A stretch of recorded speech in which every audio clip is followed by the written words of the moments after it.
পরবর্তী পরিস্থিতিতে আমরা দেখতে পাচ্ছি দেশের আইন শৃঙ্খলা চরম অবনতি ঘটেছে। নির্বাচনের দিন থেকেই স্বাধীন ভোটাধিকার প্রয়োগের কারণে দেশের বেশ কিছু স্থানে নারীরা পাশবিকতার শিকার হয়েছেন।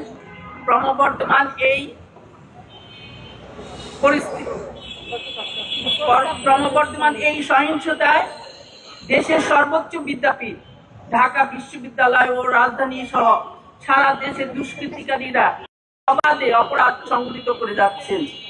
পরিস্থিতি এতটাই নাজুক যে শিশুরাও এরূপ মানুষরূপী হায়নার কাছ থেকে বাঁচতে পারছে না। অধিকাংশ ঘটনায় সংঘটিত হচ্ছে ক্ষমতাসীন দলের কর্মীদের দ্বারা। সোশ্যাল মিডিয়ায় আমরা নারী ও শিশু নির্যাতনের ঘটনার পর দেখি আইন শৃঙ্খলা বাহিনী তাদের তৎপরতা শুরু করে। আরো দুঃখজনক যে টেলিভিশন চ্যানেলগুলো এই লোমহর্ষক নির্যাতনের সংবাদ প্রচারে নিশ্চুপ।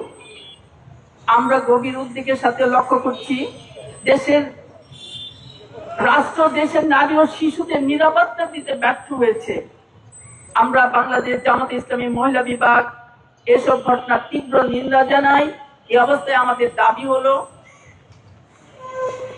১ নম্বর, সাংবিধানিক ও নৈতিক দায়িত্ববোধের জায়গা থেকে রাষ্ট্রকে নারী ও শিশুর নিরাপত্তা নিশ্চিত করতে হবে।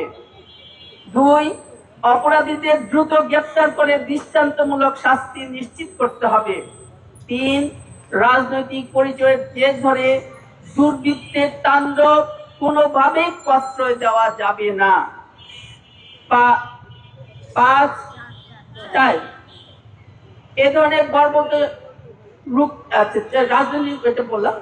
বর্বরতাকে রুখতে রাষ্ট্রকে বিচারহীন সংস্কৃতি বন্ধ করতে হবে। ৫, আমরা চাই নিরপেক্ষ তদন্ত, স্বচ্ছ বিচার প্রক্রিয়া। ৬, প্রতিটি মা বোন ও শিশুর নিরাপদ জীবন নিশ্চিত করতে প্রশাসনকে দ্রুত ও কার্যকর পদক্ষেপ নিতে হবে।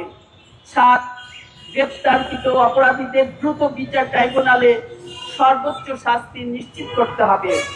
৮, যে প্রভাবশালী চক্র অপরাধীদের রক্ষা করার চেষ্টা করেছেন তাদের বিরুদ্ধে অবিলম্বে ব্যবস্থা নিতে হবে। ৯, মামলা নিতে পুলিশের গড়িমসি তদন্ত করে দায়ী কর্মকর্তাদের বিরুদ্ধে বিভাগীয় ব্যবস্থা নিতে হবে। ১০, শিশু নিরাপত্তা ও ধর্ষণ নির্যাতন প্রতিরোধে রাষ্ট্রকে কার্যকর, কঠোর ও দীর্ঘমেয়াদী নীতি গ্রহণ করতে হবে। আসুন মানবতা ও ন্যায়ের পক্ষে ঐক্যবদ্ধ হয়ে আমরা অন্যায়ের বিরুদ্ধে সোচ্চার হই।